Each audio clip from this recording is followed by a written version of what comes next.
Yuta Watanabe and Norisa Higashino record their first ever victory. A first ever title for a Korean here at the Malaysia Open. Liu Shengshu and Tang Ning win the Malaysian Open. Done it. And Antonsen have done it. Liang Weikang and Wang Chung to beat Ranki Reddy and Shetty.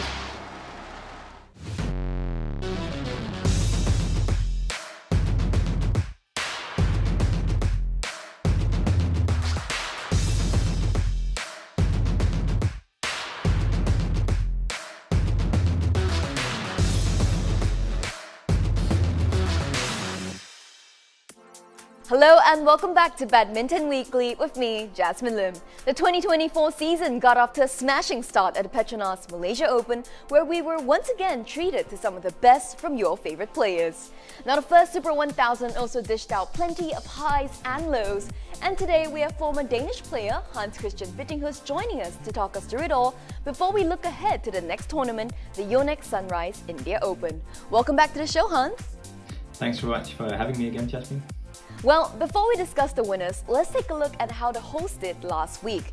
Now, I think it's fair to say that Malaysians, who we know are massive badminton fans, are a little disappointed in yet another underwhelming performance from their team. Datuk Lee Chong Wei commented it might be the holidays the players went for that led to inadequate preparation for the season opener, but personally, what would you put it down to? I think there's no doubt that the Malaysian fans are going to be a little bit disappointed with the turnout of Malaysian players in the weekend. No one made it past the quarterfinal, and with a proud badminton nation like Malaysia, that's of course not what they're hoping for. And I think also the coaches and the players themselves, they will for sure not be happy with this year's Malaysia Open. I think it's difficult to say it's like the same for everyone. I think it's a mix of many things. There were also some bad draws included, and also a bit of bad luck with say Young getting injured. But obviously, preparing by going on holiday is probably not the best way to prepare for a Super 1000 tournament. So I don't know who did that or how many players did, but it sounds a little bit strange. So I understand why Chong Wei would expect the players to prepare a little bit differently for not only a Super 1000 event, but also your home event. Zii Jia was of course one of the home stars who was expected to go deep, but unfortunately, he saw the exit door after the opening round again for the second straight time in this tournament. But Hans, do you see an improvement in his demeanour this time round? And if so, can we contribute that to his new coach Wong Tat Ming? Yeah, I think in general there's not the same level of like bad publicity and him really like showing strong emotions whenever he's not performing exactly as he wants to. Like he's taking it a little bit more in stride, everything. And to me that shows that he's maybe looking a bit more long term now than he was before. And yeah, I can only attribute that to his new coach. Going back to how players spend their breaks, your compatriot Anders Antonsen spent part of his in Singapore training with the team. Now, how much do you think that helped him in achieving his very first Super 1000 title? I think Anders, he's a guy who needs to be challenged all the time. He needs to see new things, think in new ways, and he gets that from visiting various places. He was at a really good state of mind in this week in Malaysia, because he was fully recharged, but he was also super focused and in a good physical condition going into the tournament. And I think we also saw that in all his matches, that he was like really 100% focused in all his matches. And I think the match against Kodai Naraoka really showed it. I think he showed it again in the final. I think he played simply much faster than Shiuji did, which is pretty impressive because Shiuji is one of the guys who can play the fastest. I also think he took away the initiative on the front of the court, so he was dominating the net throughout the match. And when you take away the net from Shiuji, then it's very difficult for him to set up his points. So I think Anders played the final to perfection, and I think it was the perfect way for him to cap off what in my eyes is the best week of Anders' badminton career. I've never seen him perform at that consistently high level, 5 matches in a row. That was very impressive to follow from the sidelines. Moving on to the women's singles category, it was sweet revenge for An Se-young. Not only did she do one better than last year, she did so by beating Tai Tzu-ying.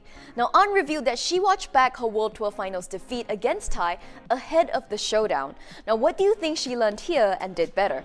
Overall, a little bit more consistent. I think one of the things she really did well, and what she also generally does well, is that she doesn't beat herself. I think she's trying to control most of the rallies, and her opponent then tries to get out of that pressure by making a change of pace and attacking. She's so good at counter-attacking. So she kind of sets up her opportunities by setting a very high pace with high quality that frustrates her opponent. It must be very scary for Tai Tzu-ying, Chen Yufei, Yamaguchi, Marin, all the other women's singles players to see that even in her current state, An Se-young is still the player to beat. Now, on the topic of learning from past defeats, Yuta Watanabe and Arisa Higashino broke their 3-game losing streak against Korea's Kim Won-ho and Jong Na-eun to become the very first Japanese mixed doubles champion. But before we talk about the final itself, how surprised were you that the top 2 Chinese pairs didn't feature on Sunday? Yeah, I am definitely. I was expecting especially Zheng Siwei and Wang Yechong to be there, but I also understand that they were both feeling not too good this week and has already pulled out of India next week, so maybe there's a little bit of an explanation there. But there's no doubt when it happens that the 2 best Chinese pairs are losing in the mixed doubles, all the other pairs in the category are looking at it as, okay, this is a big opportunity for us to actually win a title, because we all expect the Chinese to be there on the final day. So if you want to win a big title, you have to beat one of the top Chinese pairs. That's usually how it is. As you mentioned, other pairs saw the title as theirs to win without the Chinese, and Watanabe and Higashino really brought their A-game against the Koreans in the final. Now, do you think that their motivation to outperform last year's results played a significant role here? I think it was a little bit down to the playing conditions as well. I think they really suited Higashino and Watanabe. They also made the final last year, so they've shown that they really enjoy playing in this arena where the drift is pretty strong. And like Watanabe, he can really exploit his explosiveness and his speed. And I think it was pretty clear to see in the final that Higashino, she was so good at just getting them the initiative. She was really aggressive at the front. She really created a lot of opportunities, and whenever they managed to do that, it was just like one-way traffic, because the Koreans never really settled in their defense. They never really found out how to get out of that situation. And because of the drift, it's not that easy to just play from defense, play the full court, because there's areas of the court that's very difficult to play. So you play in a bit more limited way, and that's just not very good for the Koreans compared to Higashino and Watanabe. The Chinese team may have faltered in the mixed doubles category, but they dominated the women's doubles, with Liu Shangshu and Tan Ning winning the title in only their second Super 1000 event. While men's doubles world number 1 pair Wang Chang and Liang Wei-keng came from behind to win against Sabit Sairachmankaredi and Chirag Shetty in the final. What do you think was the key to their win in the end? Yeah, I think again that Liang, he played amazingly on the front of the court. Like he's just never afraid of taking up the challenge, and even when they're under pressure, he doesn't really care. Like even if he's just made 2 or 3 mistakes, he will just challenge again and again and again. And in some way, he just found a new level at the end of the match, which I think gave them again all the attacking opportunities. And as I said, with the drift in that hole, if you get the attack, it's not that easy to be in defense. And for the Indians, they're men's doubles pair that play basically. It's gonna sound a little bit harsh, but like they play in one way, and that's like being on the attack and not trying to give away anything of the initiative. And that was very difficult for them at the end because of the quality that Liang he played with at the end. He was like moving so fast towards the net and really applying a lot of pressure on the Indians, and I think that was what turned the match in the end.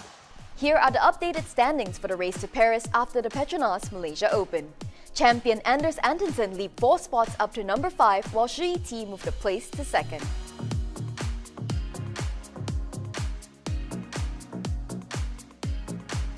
In the women's singles discipline, Tai Tzu-ying swapped places with Akane Yamaguchi after her silver medal finish and now finds herself in 3rd.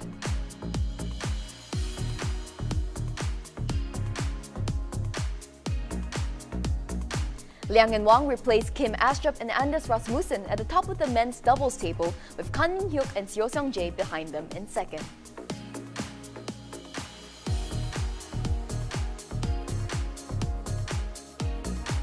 Both Liu and Tan as well as Zhang and Zheng moved 3 places up, with Liu and Tan now taking the second Chinese spot.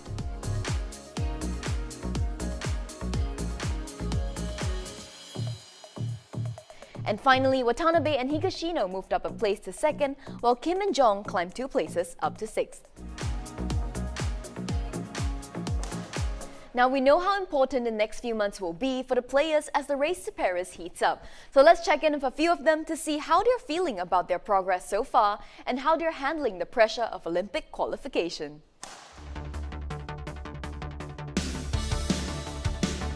这一届也大家的水平都有很大的提高，然后我自己也是就是越来越难打的，所以我觉得就是奥运会嘛，其实跟我觉得还是不一样，就是还是以一个新人的心态吧去享受奥运会。对，因为奥运会也参加不了几次，所以也没有说特别有经验或者是怎么样，都是从零开始。 Ya, yang pasti ini masih mengumpulkan poin Olimpiade ya, jadi kita fokus ke situ dulu lah ya. Kita usahain di tiap turnamen itu maksimal. Ya, saya rasa masih ada kesempatan ya, walaupun ya dibilang cukup berat, tapi kita masih belum mau nyerah. Jadi kita tetap fokus di setiap turnamen. Anything can possible, so we do our best lah. 初めてのオリンピックレースですし、初めてのオリンピックなので、まず出ることが目標なので。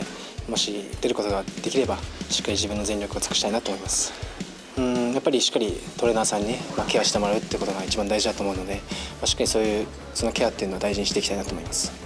We played really wonderful badminton, then the worst badminton too in that 9 months. But I'm really happy the way we are now in the world ranking 2. We just wanted to maintain there and mentally there and be fit for the Olympics, and we just don't want to think so much ahead, but one step at a time. Everybody wants to come back with a medal, like I said, and we also want to do the same. So, but no pressure. We'll see how it goes.